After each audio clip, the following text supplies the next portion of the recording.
এই যে আমার ক্লায়েন্ট যে আমার ঠিক করছে হ্যাঁ সাজবো, কিন্তু আমরা ওখানে বউ না সাজায় যাইতেছি গা। বউ না সাজায় কিন্তু যাইতেছি গা, আমরা বউ না সাজায় যাইতেছি গা। দেহ মানে তাড়াতাড়ি আমরা দেরিতে কোনোখানে গেলেও দোষ, তাড়াতাড়ি কোনোখানে গেলেও দোষ, তাড়াতাড়ি না টাইমে গেলেও দোষ, এবার দেরিতে গেলেও দোষ। এবার কথা রইল কি লিখে জানো নি, কথা রয়েছে আমরা বউ সাজাতে আইসি, হ্যাঁ আমার 11টা টাইম দিছে। অ্যাকচুয়ালি হেয়ারও দোষ নাই, হ্যাঁ তো আর সব কিছু তার হেয়ার হাতে না যে ঠিক করছে। অ্যাকচুয়ালি তারা টাইমটা মনে করো মেনটেন করতে পারছে না, বা হ্যাঁও বুঝছে না যে দিদির একটা ফোন করে লাগে। আচ্ছা যাই হোক, তখন আমরা আর একটা পার্টি মেকআপ আছে তোমরা যে কইলাম। তো আমি যদি ওখানে এখানে বইয়া থাকি লেট করি, তাহলে কিন্তু আমার ওদিকে পার্টি মেকআপটা যাবো, মানে টাইম যাবো আর কি। পার্টি মেকআপ যাবো না, মানে টাইম যাবো।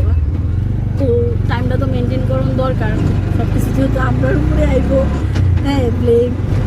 তো এদিকে ওখানে আমরা ওখানে এই ক্লায়েন্টের বাড়ি থেকে ব্যাক করে যাইতেছি পার্টি মেকআপের এখানে। এটা হচ্ছে কাশীপুর। শুধু আইলাম, শুধু হ্যাঁ গ্যাসটিও নষ্ট করলাম। হ্যাঁ আমার এখন কিছু কইতে আসে না, ঠিক আছে, কিন্তু পরে দিয়ে কইবো। হ্যাঁ জুগালে আসে দিকে কিছু কইতে শোনা না, শুধু জুগালি লেগে আমি বাচ্চা গেছি না। জুগালি থ্যাংক ইউ, শুধু জুগালি লেগে আমি বাচ্চা গেছি। কাছে যাই হোক, অনেক কিটা করুম, কিছু করার নাই। আমি যাইতেছি গাছ কিটা করার আছে, তারা কইছি যে লেট হইব।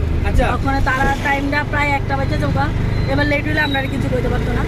আমরা ওখানে যাইতেছি গাছ, সবাই তুমি প্লিজ তোমরা একটু টাইমটা মেনটেন করো, কারণ পরে আসে না একজনের লেট করলে আরেকজনের লেট হয়ে যাবে, পরে সবার থেকে আমরা মানে কথা শুনতে লাগে আর কি। আর কিছু করার নাই। একটু তারারও ওইরকম মানে যে আমার ঠিক করছে এর ওইরকম দুষ নাই বা ওরও নাই। আমি বুঝতেছি না একটু লেট হয়ে আসবে বিয়ে বাড়ি, কিন্তু একটু যদি ফোন করে এলে তো তোরে কিন্তু আর এমন হইতো নইলে। আচ্ছা যাই হোক, যাইতেছে আর কি। তারপর